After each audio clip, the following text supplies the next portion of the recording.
नमस्कार. चला, आज एका अशा गोष्टीबद्दल बोलूया जिथे काही लोक एकाच गोष्टीला स्पर्श करतात, पण प्रत्येकाला काहीतरी पूर्णपणे वेगळंच जाणवतं. हो, आपण तीच प्रसिद्ध गोष्ट पाहणार आहोत, हत्ती आणि अंध माणसांची कथा, जी आपल्याला सत्याच्या स्वरूपाबद्दल एक खूप मोठा धडा शिकवून जाते. तर मग हाच तो प्रश्न आहे ज्यापासून सुरुवात करायची आहे. आपल्याला जे दिसतं, जे जाणवतं, तेच नेहमी पूर्ण सत्य असतं का? की सत्याचा तो फक्त एक छोटासा भाग असतो? ही गोष्ट तशी खूप जुनी आहे. श्री चक्रधर स्वामींच्या दृष्टांत पाठामधली, म्हणजे साधारण 13व्या शतकातली. गोष्ट साधी आहे, पण तिचा अर्थ खोल आहे. गोष्ट सुरू होते एका गावातून. कल्पना करा, त्या गावात पहिल्यांदाच एक हत्ती आलाय. सगळं गाव त्याला बघायला जमतंय.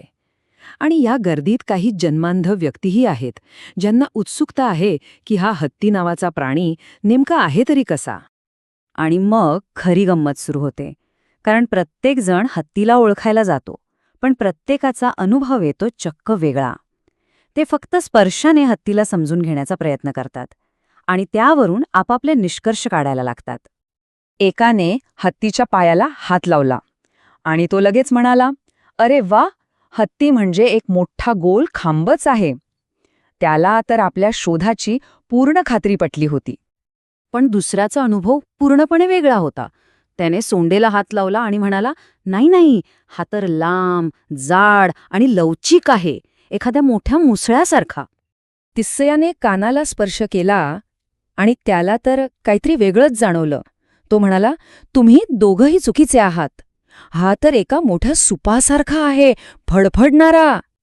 आणि ही यादी वाढतच जाते. ज्याने पाठीला हात लावला त्याला वाटलं ही तर भिंत आहे. ज्याने पोटाला स्पर्श केला त्याला ते धान्याचं पोतं वाटलं. आणि ज्याच्या हातात शेपूट आली तो तर म्हणाला, "अरे, हा तर खराटा आहे." आता काय, प्रत्येकाला वाटत होतं की आपलंच खरं आहे. मग सुरू झाला वाद. "मी सांगतोय तेच खरं, हत्ती खांबासारखा आहे." तर दुसरा ओरडून म्हणतो, "तुम्ही सगळे चुकीचे आहात, तो तर स्पष्टपणे खराट्यासारखा आहे." इथेच आपल्याला या गोष्टीचा मूळ मुद्दा दिसतो. एका बाजूला आहे प्रत्येकाचा वैयक्तिक पण अपूर्ण अनुभव, म्हणजे खांब, मुसळ, सूप. आणि दुसऱ्या बाजूला आहे संपूर्ण सत्य, जे अजून कोणालाच कळलेलं नाहीये. मग हा वाद मिटणार कसा? तर इथे कथेत येतो एक डोळस माणूस, ज्याला ते संपूर्ण चित्र दिसत होतं. तो त्या सगळ्यांना शांतपणे समजावतो, "अरे, तुम्ही सगळेच बरोबर आहात, पण अर्धवट. तुम्ही कुणीच पूर्ण हत्तीला अनुभवलेलं नाही. प्रत्येकाने फक्त एका भागाला हात लावलाय. तुम्ही जे वेगवेगळे अवयव सांगितलेत ना, ते सगळे मिळून खरा हत्ती बनतो." आता ही गोष्ट फक्त एका हत्ती आणि काही अंध माणसांची नाहीये. याचा अर्थ खूप खोलवर जातो. हा दृष्टांत आपल्याला ज्ञान, श्रद्धा आणि अगदी देवाच्या स्वरूपाबद्दल काहीतरी खूप महत्त्वाचं सांगून जातो.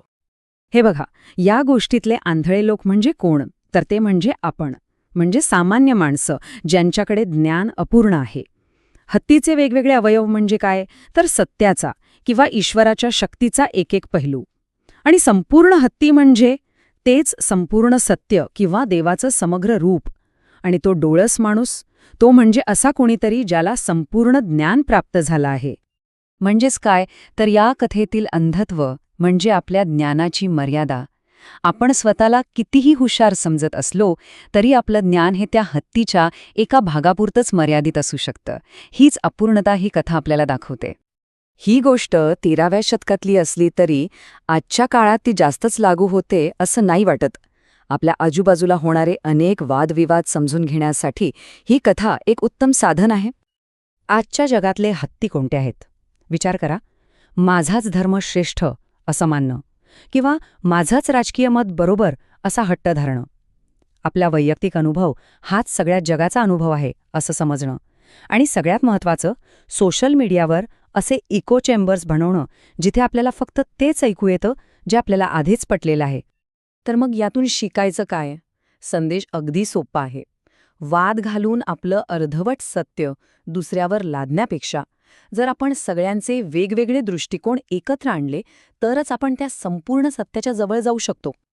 आणि जाता जाता हा एक विचार करायला लावणारा प्रश्न, आपल्या प्रत्येकाच्या मतांच्या आणि विश्वासांच्या भिंतींपलीकडे असा कोणता हत्ती उभा असेल ज्याला आपण अजून पूर्णपणे ओळखलेलंच नाहीये?